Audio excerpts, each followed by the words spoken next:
Premium. No premium. No premium. Just regular unleaded, please. No disassemble. That's right. Johnny Five is alive. Disassemble. No disassemble. Okay. You know what? Is this going to That's be good. an indication of where this is going to go? Possibly. You don't know. Maybe. You don't know. Nobody knows. I don't know. You don't know. The audience doesn't know. Nobody knows. Nobody knows. No one inspects. You know what? I'm just going to go with the mispronunciations. By the way, I was going to say. No one expects the Spanish Inquisition. It's too much audio articulation for me, apparently, to get the words right. So I'm just going to go with whatever we get. Yeah, that's right. Clearly. All right. You want to start this thing? Yeah, let's get it going here. Welcome again to another episode of Drake and the Maestro.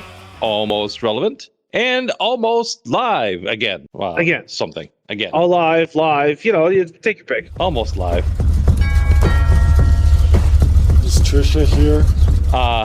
Well, we returned from our involuntary hiatus. It was more involuntary for some of us than others. Yeah, although I think we both ended up struggling with anti-lock brake systems, and that's true. Yes, that could be that should have been a very special 4th of July episode, but there would have been way too much tool throwing and other things. So there's been a lot of audio texture of clanging tools. Right, a lot of audio texture. Yeah, that's what we call it. Yeah. So I want to thank the listeners, and hopefully everyone had a really good 4th weekend. We like I was saying, temporary involuntary hiatus while I tried to figure out what's wrong with my Toyota. And there's a funny story in there that I'll relate. There's a funny story in there. We'll tell it some other time. Yeah, that's right. It's like I used to say on the radio. It's like, we got the top 500 records, but we never play them. You know. That's right. Well, no, my wife's been driving around with her Toyota, and it's had the traction control light flashing. It isn't just a light that says track control off, or ABS, that kind of thing. I can work with that. The Toyota, it likes to freak out, so it has one of those. It has a seizure, and lights are flashing, and it's like flashing. Warning, danger! Warning, Will Robinson. Yeah, it's like the car is going to blow up if you don't address this issue. That kind of thing. Well, so I put it on the rack. The Japanese are well known for their stringent adherence to the rules. Oh yeah. They put it up on the rack, and I got the scan tool out and started testing it. And sure enough, we got a left front wheel sensor. It's acting wacky. So I had the sensor ordered, and while we're at it, we're gonna do brakes and do because like the brakes are down till let's just say a piece of cardboard would have been a better brake pad than what was on that car. Yeah, getting a little thin. Thin, little light on material there, huh? Yeah, but not on. I mean, not. It wasn't grinding, but you look at it cross-eyed, it might start. And it's like the carpenter's house is never complete. Yeah. The mechanic's car is never repaired, fixed, that kind of thing. Yeah. The mechanic. If that's a buying tip for the listeners out there. If you see something that says mechanic special, that is going to be the most hodgepodge basket case car that works. But you got to know the secrets. You got to know the secrets. You got to know. Yeah, you got to spend time with it and learn all its little incantations and secrets, because otherwise it'll be a total basket case. Right. It's like my neighbor who bought their old Suburban. Right. He's like, boy, I was just getting ready to start it up. Man, I had it was really hard starting. And I said, when was the last time you started it? I'm like, well, it's been a few weeks. I'm like, well, there's your problem. That truck likes to start every day. And if it doesn't, it'll throw a fit. Yep. It'll bleed all the pressure out of the injectors, and it'll spend the next hour trying to start it. He's went through it. Like, it can't be this temperamental. 100,000 miles ago, I just said, you know what? It's temperamental. I'll just learn its foibles, and off we go. And the truck really never let me down. It was just It's like having a life partner. Eventually, you just learn all the little foibles and tricks. You just learn to live with them. Right. You realize you're not going to change it, so just go with it. But he went through the same. It's like the grief process almost. He went through the same thing. Well, maybe I need to change the fuel pump. I need to change the fuel filter. I need to change the fuel pressure regulator. I'm like, done it. In fact, that truck's got new fuel filter, new fuel pump, and it's the factory hot rod version. So it's got like half inch lines. Oh yeah, it's the heavy duty pump, and it's got to have the heavy duty pump, and it's got a special injector rail, and But I've tracked all those parts down over the years and replaced them all, and yet the personality of the vehicle stays the same. Kind of like Led Zeppelin, and the song remains the same. It's just So he was going through the same thing. He's going through the same process. It's like a grieving process, I guess. But it's more Ferengi. It's acquisition, and eventually ends in disposal or whatever. So he's going through this. I recognize the process. I'm like, just give in to the dark side, and it's fine. Just let it be. Learn to live with it. Learn it, love it. Learn it, live it, love it. Because once the thing fires up, it's looking for someone. Yeah, it's good to go. Yeah, and he's like, but it's like starting an aircraft. I'm like, yeah, I know, I love it because it kind of. You gotta crank it for a little bit, then let it sit, and crank it some more. One cylinder, two cylinders fire, and then it'll catch and go. Right, or it'll sputter out, and you gotta crank it again, and then it'll catch and go. And So I remember. Yeah, and I just attributed it to being an already hot crate motor that has been subsequently enhanced. I've never seen someone with a hot rod that didn't have to fight with it to get it to go. Right. You want a car that starts the moment you touch the key. You get a VW Beetle. Yeah, or a Toyota Camry or Corolla. You get the Econo box that's made as an appliance, and that thing will start from now to the end of time. Yeah, that's pretty much true. So back to our Toyota. So I get it up on the lift, and now this is the car that my father had, and he let's just say made contact with more than one object. As it happens as you get older, you tend to trying to drive by feel. Yeah, pretty much. Yeah, that's the way people used to park in New York. I don't know if they still do, but it used to be the thing. You just based on the amount of bumper covers and trunk covers and cover things on the cars that I see in New York on a daily when I'm over there. They still do. Okay, well, it's nice to know something. It kind of gives you a sense of security that some things just never change. Yeah. Well, the more they things change, the more they stay the same. Yada yada yada. Yeah. So there's some bumper covers that are flapping and other things that I intend to tighten up while I got it on the rack. And by the way, anybody out there with wildfire lifts that happens to be listening, awesome product. Not endorsed. I'm not getting any money from Wildfire or anything. I just happened to buy one. We happened to buy one. Always a chance. They brought it out on a trailer, set it up for me. And the nice thing about it is it doesn't have to be anchored in the concrete. It floats on the floor of the shop. Your ADD is really acting up today, huh? It's bad. So I got it on the lift. Get back on the story. Got it on the lift. I'm bringing it up. Doing all the diagnosis. I got the scan tool out, doing the diagnosis thing. Brakes was a fight, and I violated my law, which usually is, don't fight with it, just replace it, right? So I'm trying to reuse the calipers and brackets and all that, and they're badly corroded, and so I'm like filing and grinding down the channels that hold the clips, that hold the brake pads, and I'm like, I finally throw up my hands, and that's it. I'm just buying remanufactured loaded calipers. So, and those just dropped in place. I'm like, what am I doing? It's like, I know better. Why am I not doing better? You didn't follow the Maestro strategy of fixing cars. Which is? Needs parts. It does need parts. Needs parts. I don't know, but it needs all the parts. Don't get part of the parts. Get all the parts. Needs parts. I didn't say get some parts. I said needs parts. Well, I'm glad to see that you've learned your lessons young.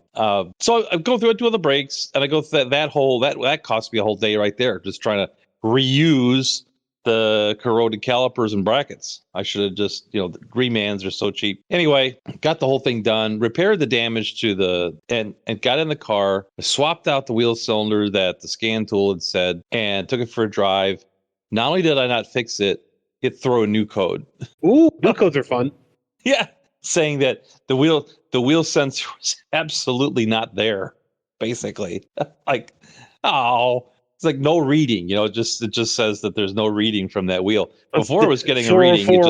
404 error wheel sensor not found. Yeah, your driver's front wheel is sending us a 404 error.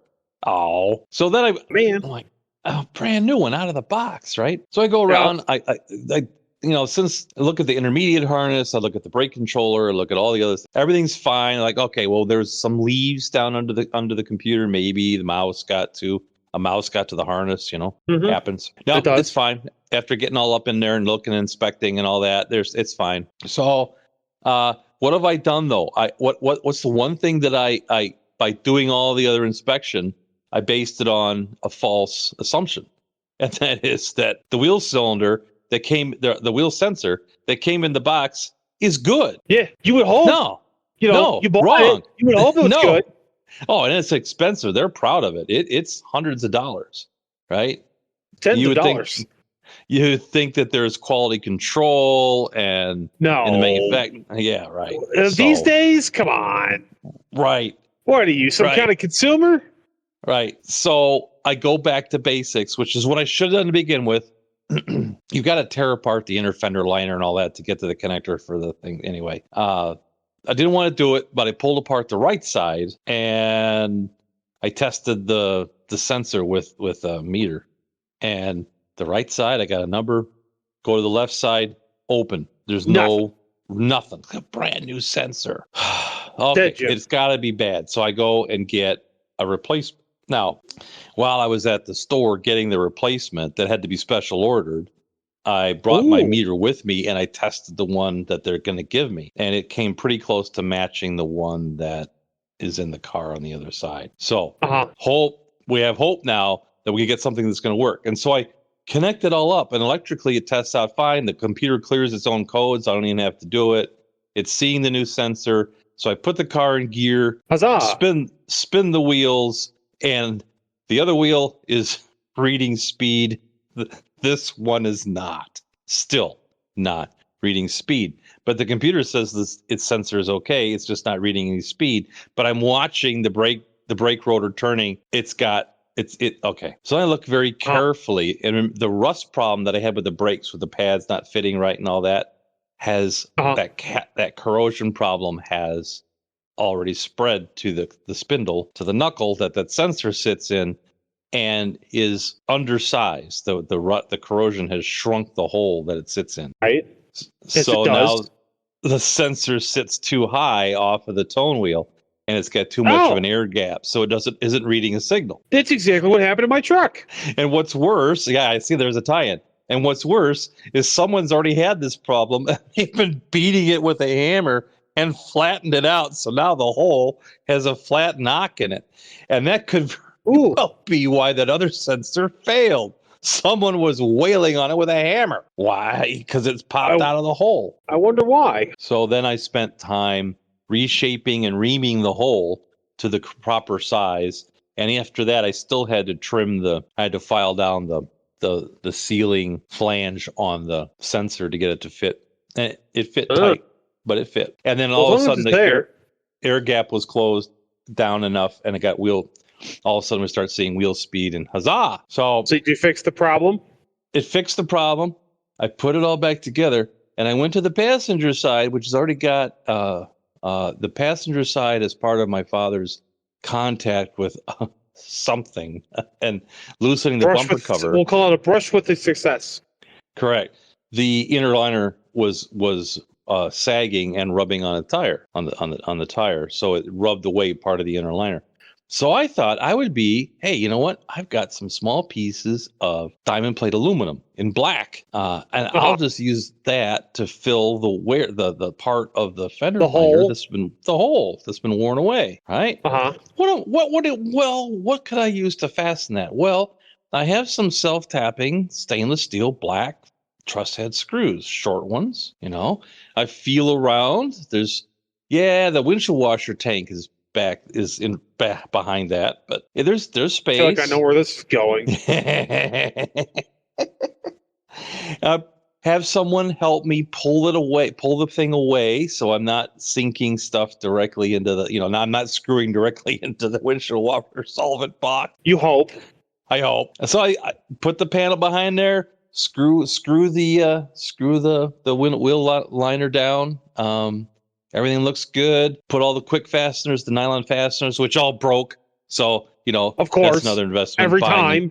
Right. He's like, I bought a big box of new ones, because you have to. If you're going to take any kind of nylon fastener out of a fender well, you just assume that you're going to be replacing them with new ones because they're never reusable. Yeah. I mean, they get, maybe when they're new, but once they've been exposed to weather and heat cycled and all that, they're brittle and no, they're not. They're even when they're new. I've put them in my previous training as a body guy.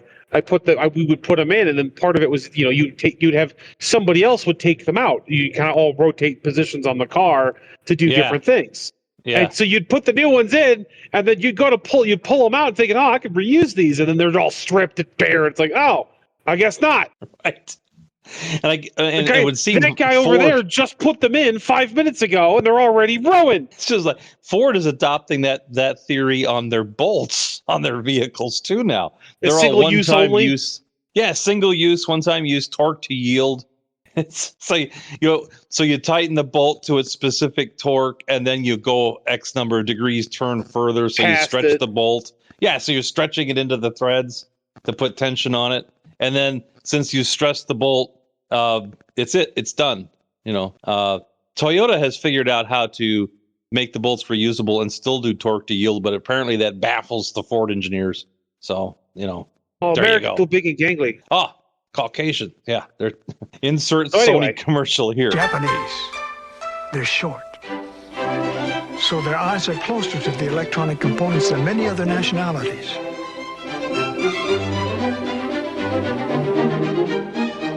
Caucasians are too tall and gangly. Look how far away the Caucasian workers' eyes are from the integrated circuitry. That's why Sony products are better. Sony, because Caucasians are just too damn tall.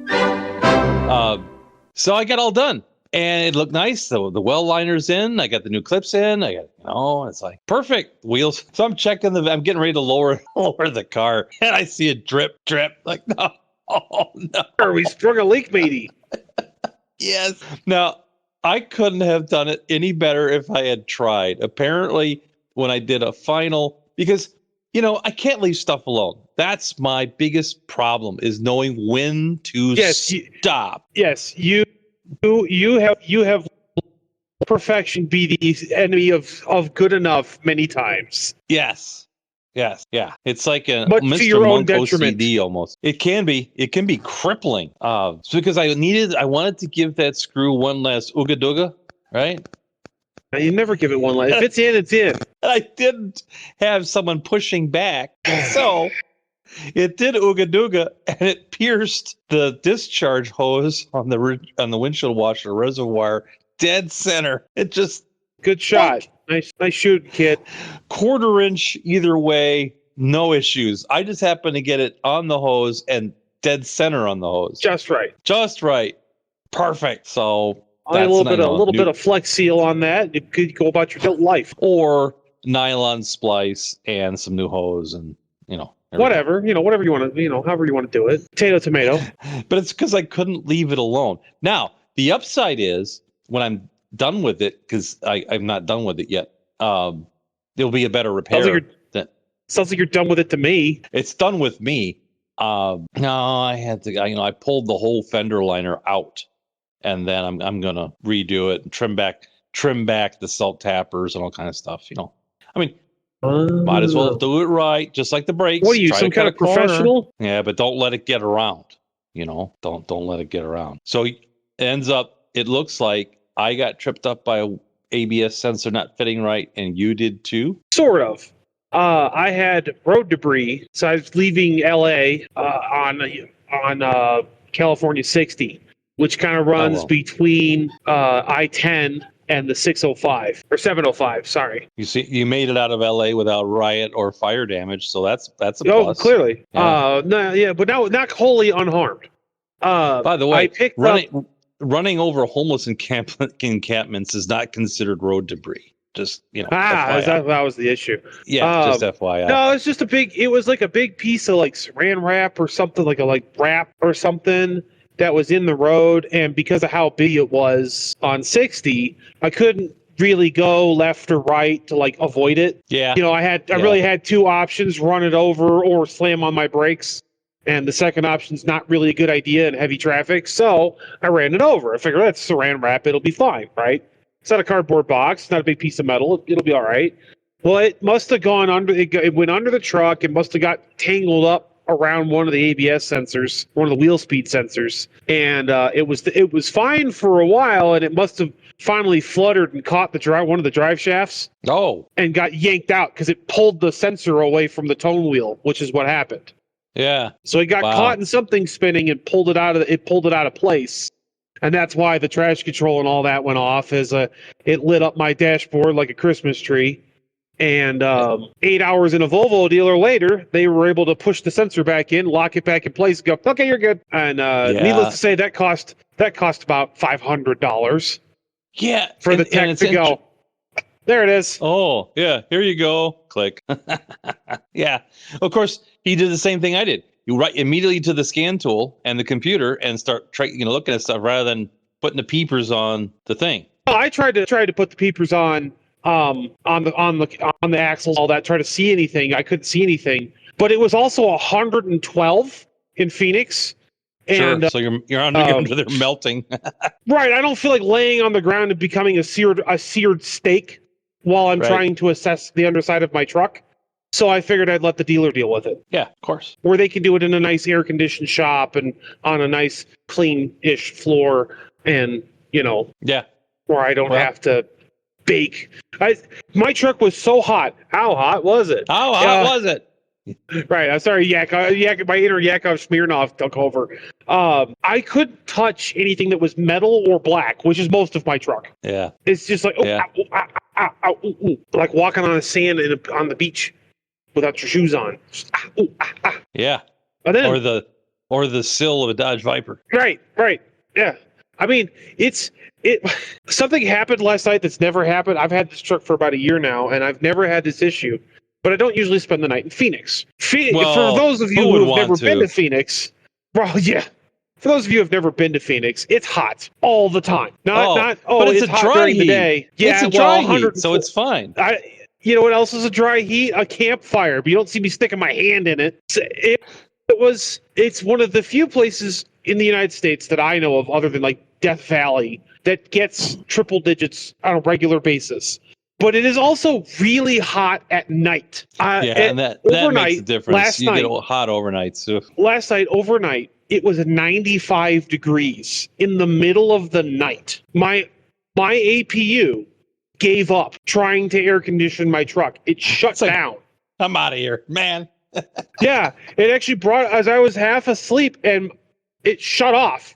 And the control panel came up and said overheated or overheating. And so it had shut the motor off for the APU because the motor was getting too hot. The air temperature was so high, it could not function fast. It could not cycle coolant through it fast enough to cool it down. Is that hooked into the truck's coolant system, or is it got its own? Have its own? No, it's hooked into the truck's coolant system. It pulls it out of the truck's reservoir. It could cycle the coolant through the reservoir fast enough because the ambient temperature was so high. Well, what I was asking is, does it cycle it through the engine and radiator and all that of the truck, or is it just cycle up to the reservoir and back down? He's breaking up. Apparently, that's an invalid question. So.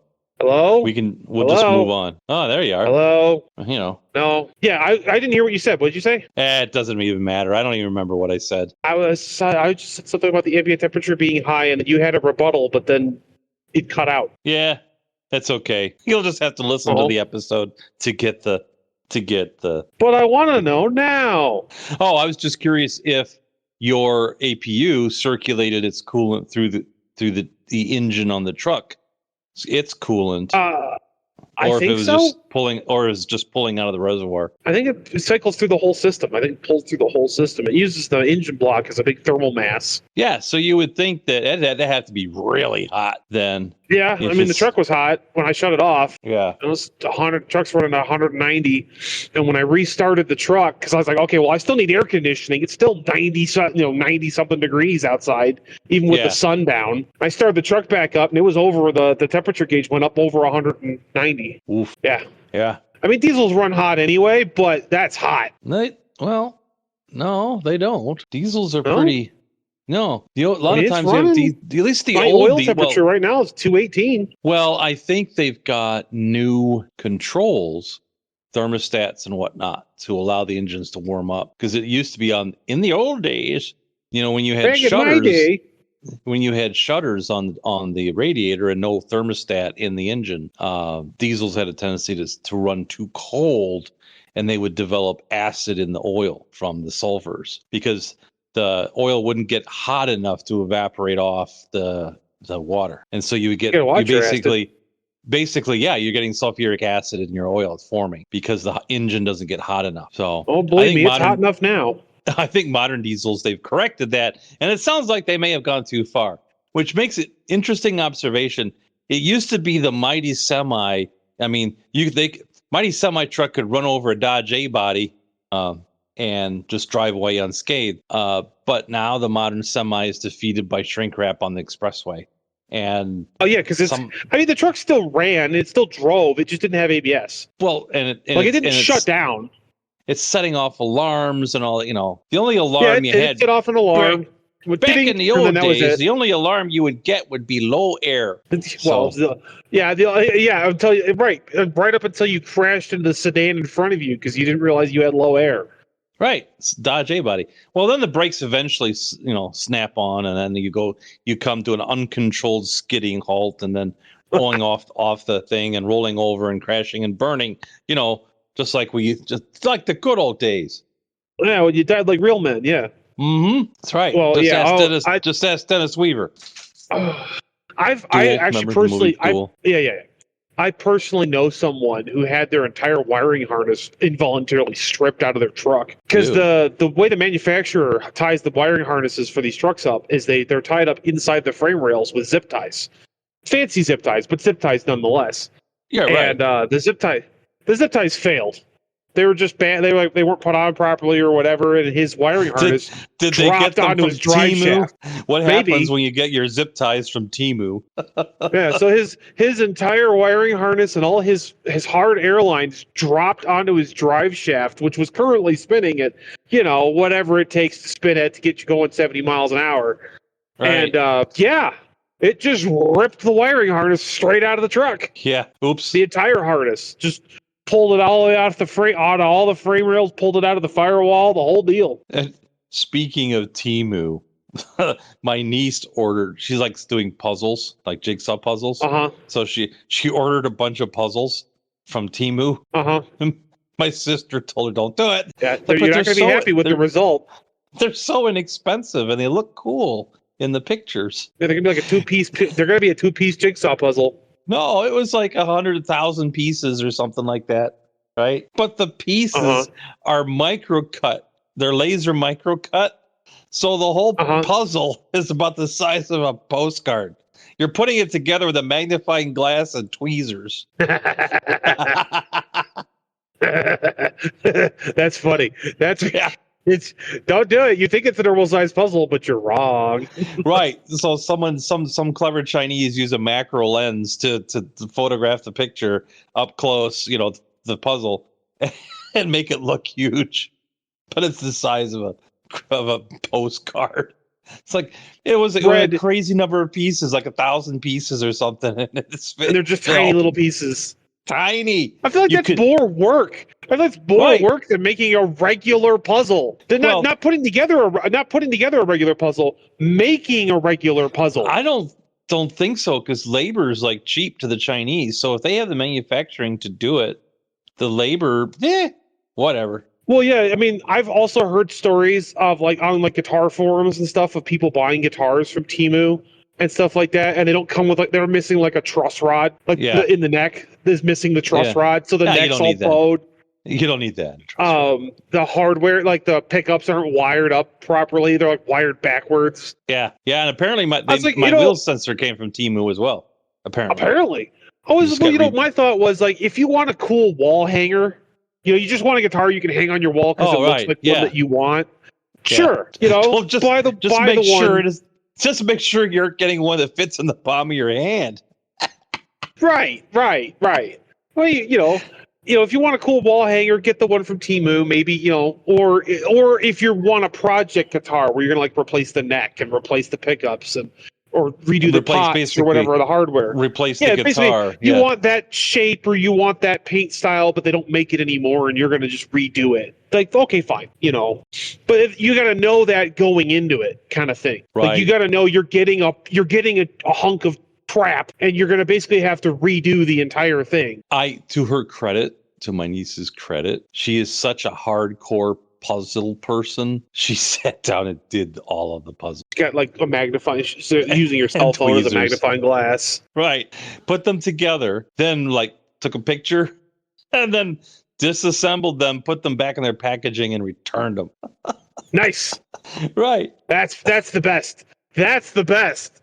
I've done it. I've conquered the mountain, and now I shall return the mountain. Right. Haha, joke's on you. Joke's on you. Yeah, right. Exactly. And I had to go. I never really looked on Temu, so I went and looked at Temu. I'm like, oh, there's some really interesting looking stuff here. And then I started looking close, like, okay, that's a miniature. Oh, okay, that's a miniature. Oh, yeah. I've bought some stuff from Temu. I bought very specific stuff because I was like, as a test. Because you like your Oriental figurines. Yes. So, yeah, sometimes. They're not Oriental. Most of those Funko Pops are made in America. But anyway. Man, I am just trying to, give you some dignity, but you're not letting me. So no, I like those things. Why would I be embarrassed about having those things? I like them. I don't know. You have you got your model trains. I got my vinyl figures. Quiet, you. I think we both need to reread a book called The Glass Menagerie. We'll go I don't even know what that is. Well, then you definitely need to put that on your book list. I'll get right on that after the other 4 I've got to read. Yeah, just put it in the hopper. The Glass Menagerie. It's a classic. Oh, you got me off track now. I had a point. Now I don't remember what it was. That's what we do. We are trackless, and we keep each other off track. So, That's right. There's no tracks here. No, it's more like trackless. A hovercraft. It just goes where it wants. That's it. And I'd like to rant if I may, because I don't know how much rant about something. Yeah, Never. Well, I don't know how much funny is being brought to the episode, but I'm just going to rant anyway. It's the amount that's necessary. All right, as you and the listeners may or may not know, I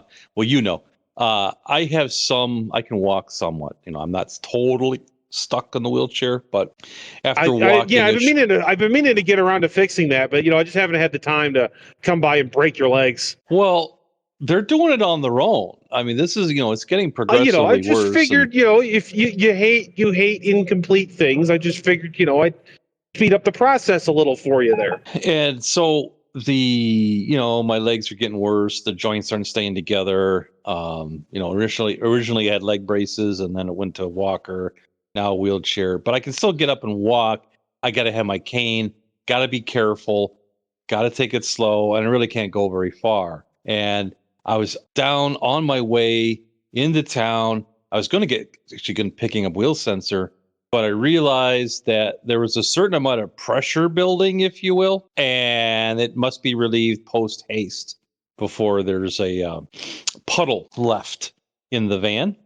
And so I immediately stopped at the Wendy's and figured I'll go in the dining room. And then while I'm in the dining room, I could get myself some a repass yes, or refreshment. in true big back fashion, you stopped at the restaurant to use the restroom.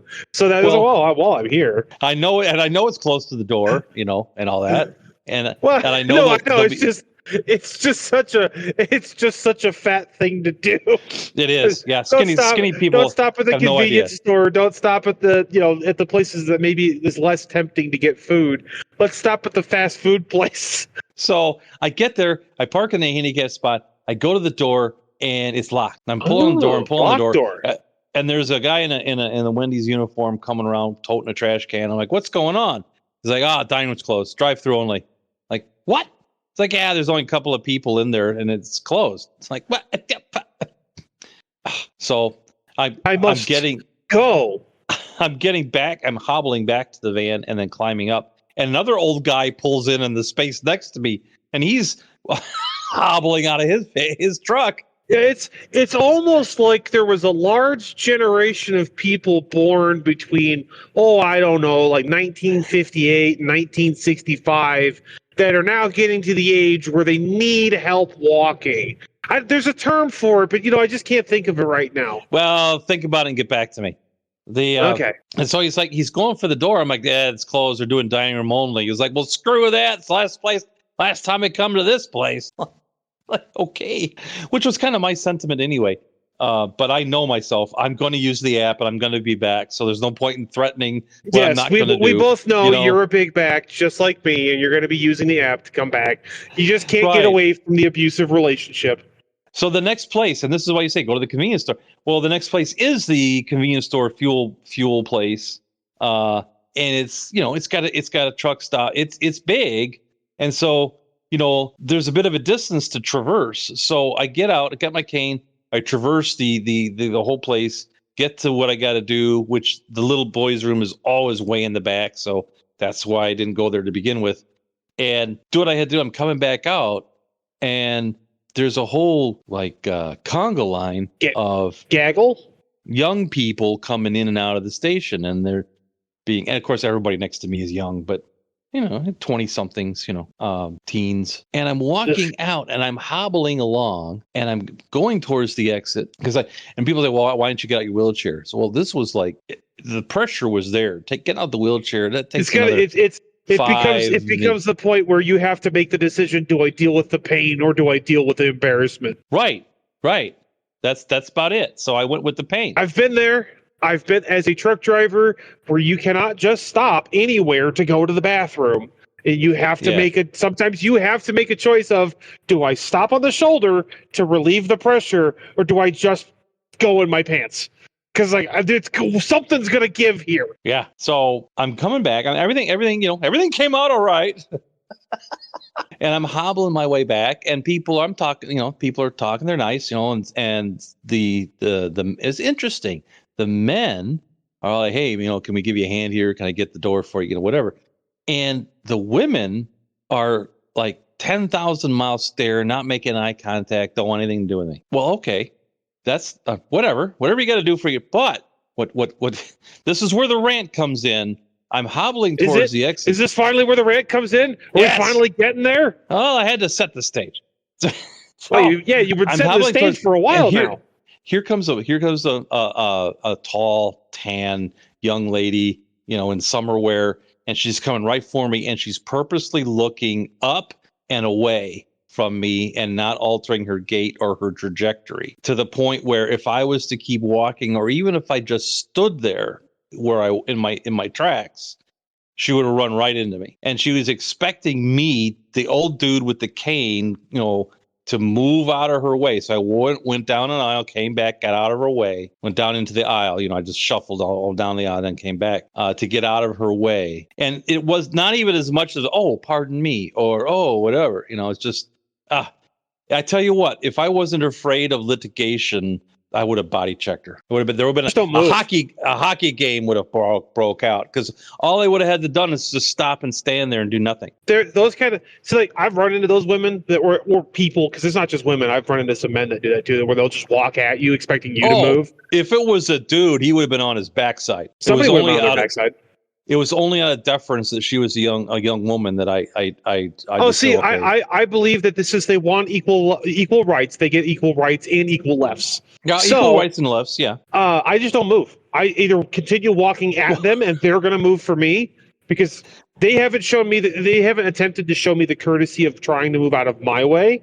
Right. So I am not going to return the favor. Right. I will just keep walking at them. And since I'm physically more capable than you are, and also a little bit taller, trying to move you out of the way is like trying to bend a stump.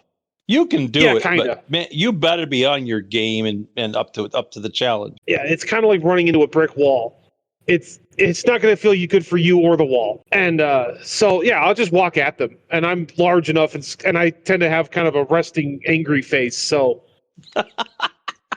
Nice. I was going to use a different word, but I'm trying to be more PG about it. I must have resting old man don't hurt me face. Yeah, kind of at this point. Please. No, I tell you what. The only thing that stopped me was litigation. I'm like, I don't want to litigate this. Because you know what she's going to do? She's going to come up off her butt and go, "Why did you hit me?" I didn't hit you. I just stood here. That's why you're in a truck stop / fuel station that has cameras everywhere. Yeah. So you just get the camera footage, and they'll go, "Well, you didn't hit her. She ran into you." Because you're a feeble old man. Exactly. I just stopped. That's all I would have had to do is just stop, and she would have run right and let into her me. Either move or run into you. Right. You just play. You gotta really play into that confused old man. We all know you are deep down in your heart. It would still end up getting in litigation, and I'd rather. I tell you what, it hurt like heck taking all the extra steps, but I'd rather do that than all the other disruption would be to have to go in and respond to a police report, screw it. But so you need to work on your Toshindo fall. Remember when I used to do Toshindo and they taught us how to fall? No, I can do the fall and all that. It's just I know that once I'm down, they're calling the fire department to get me back up. Well, clearly, yes. Well, we need to turn this around on them. She runs into you. You go down. Oh, I got you. All right. No one heard it. We between you, me, and the listeners, we didn't discuss anything. Right. We didn't discuss anything. So. I'm just saying. You are the man now. Yeah. And you are a feeble old man. That's right. And now, and on that disappointment, it's time to say so long. Say goodnight. Say night to the kids, Gracie. Good night to the kids. Okay. And if you want, thanks for tuning back into whatever this is. And if you need to reach us, obviously comment on the episode post in whatever format you're listening to us on. Interacting with it. Yep. And thanks to the Rumble people who keep blowing this up, at least for us. I mean, thank you. Crazy. And everyone else, thanks for listening. If you need to reach us, you can reach us at DrakeAndMaestro@Outlook.com. That's DrakeAndMaestro@Outlook.com. And tune in next time when the maestro says, "I've fallen and I can't get up." How strangely appropriate. Adios. Oh, I figured adios. Adios, muchachos, caballeros. When you get out of here. Well, if I was gonna get a segment, I might as well tie it into the rest of the episode. That's right. Just brought it right back. Yeah. Well, hopefully people will find that at least mildly amusing. I don't know. Well, that's what the editing's for. Yeah. As the maestro says, you're the editor. You deal with it. You do it. I have definitely forced people to move out of my way in the truck stop a few times. I honestly, it came through my head. I'm like, who does this young person think she is? And she's intentionally looking 10,000 miles away and off to the left so she can't meet my gaze. Because I was looking at her like, what the heck are you doing? And she's in the out lane, not the in lane. She's jumped around the in lane so she can walk fast past everybody else coming in. You know what I mean? Yeah. I mean, I've also stared down people who stepped in front of me or I'm walking and they just step out in front of me and they're kind of oblivious. I just stop and I look down. I usually have to look down at them. Yeah. Well, I thought all kinds of things came through my head, like sticking my cane in between your knees, Whoops. I'm sorry. I was just trying to move out of your way, Oh, what do I do? You just see, she's trying to actively not look at you. So you just start playing confused and old, and then you start looking around, patting your pockets, Right. Right. Just see Start asking for the sweet rolls and coffee. Where's my glasses? I don't have my glasses. Where's my glass? Sir, you don't have glasses. Where are my glasses? Where are you? Reagan administration. Yeah. Yes. So secret files, damn it. Where's my secret files? My favorite is children that do that because they're not doing it out of malice. They're just being kids. They're not really paying attention. No, they're on mission. They're on mission. Whatever mission. They're going for whatever caught their eye. Mm-hmm. They're going for it. And normally I'll step. They'll either come out in front of me or I'll accidentally step in front of them, and we both kind of stop. And I looked. I've already seen the kid, so I'm already looking down, and the kid just does that kind of movie thing where they pan up you like. Holy crap! Oh my goodness! It's always great. I usually wave at hi, give them a little wave. Which could be scary too, because if you come off gruff, they might expect it. But if you're friendly, then it's another curve. That one's friendly. This is weird. Sasquatch. You just don't see those anymore. Well, you see more of them now on Facebook with all the AI videos. Yeah, we should just roll and write another episode. Just bam, another episode. I'm not opposed to it. All right, hang on. Let me start. And you hang on. I'll stop and restart. You hang on. No, you hang on.